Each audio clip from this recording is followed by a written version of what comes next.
Guys, we are through the first round of the NCAA tournament. We need to turn this thing.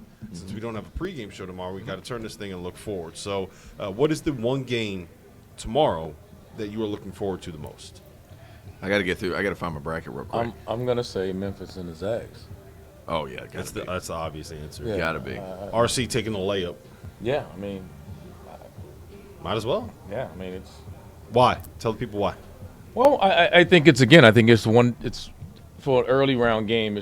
Memphis has the athletes and the size to give Gonzaga trouble. Now, they may struggle to score. I don't think they can score with Gonzaga, and that's going to be a problem. But if they can somehow get someone offensively to play well and play maybe out of their mind, we could be talking an upset because they have the bodies, the size, the athleticism to bother them. And again, where's the scoring coming from? We don't know. I like the Jalen Duren. I like the 4 or 5 matchups for both teams. Right. With Williams matching up against Chet Holmgren and getting up and being physical with him, getting up under his body, not letting him move. That's how you would match up. You would put DeAndre on Chet and Jalen on Drew Timme. Absolutely. That's how I would do it because Drew Timme has got to be within 16 feet with that Right. Unorthodox jumper. I'm not going to call it pretty or ugly. It's a different looking jump shot, but I think that's the kind of guy that Drew Timme's had problems with. Even if you look back last year, Mark Vidal. This year, Mark Williams apparently has something to do with a guy named Mark. But those guys could defend him because they were physically overwhelming. Memphis has that guy in Jalen Duren. Williams, he's so strong and he's an older guy. He could get up underneath Chet Holmgren. They could give some problems. Where the difference is going to lie is in point guard play. I think Nimbar for Gonzaga, point guard play, Button.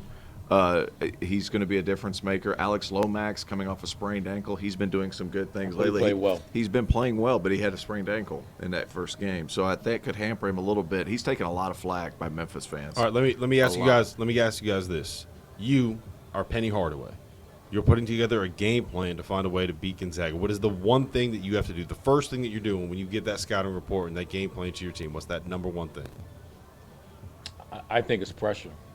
I think you got to control the pace. They gotta muck the game up. They can't let the Zags go up and down and have this 80, 90 point game. This game has to be for Memphis, has to be in the 60s. But the big thing is like RC said, I would say keep the game in the 60s if possible. That's going to be really difficult. It's really hard. But the big thing, too, is keep the ball on one side of the floor. Don't let ball reversal happen because Gonzaga loves to play and get in there, pitch out, find different guys, and then re-attack.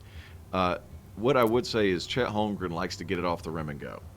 If I were Memphis, I'd pick him up really early just because if nothing else, just jam the ball. Because if nothing else, it's going to slow him down and try to make him play in the half court. That's where Memphis is really good defensively. If you're able to slow down and play that pace, jam the basketball, that would be key number one.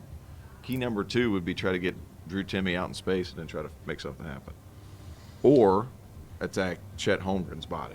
It'd be one of the two things. He's the hard one defensively that's going to make it difficult to score. Memphis is going to have to hit some shots from the perimeter. How do you balance this? Let me ask you this. So much of what Memphis wants to do offensively comes in creating those extra possessions and extra shots, forcing turnovers, getting to the offensive glass. How do you balance not allowing someone to get out and transition and run with being able to get to the offensive glass and create second shot opportunities? Well, the good part about jamming the basketball, like I said, if Chet Holmgren gets it, the guy's got to be there anywhere for their offensive rebound. So if you crash, you're putting Chet in a box-out situation. You're there anyway.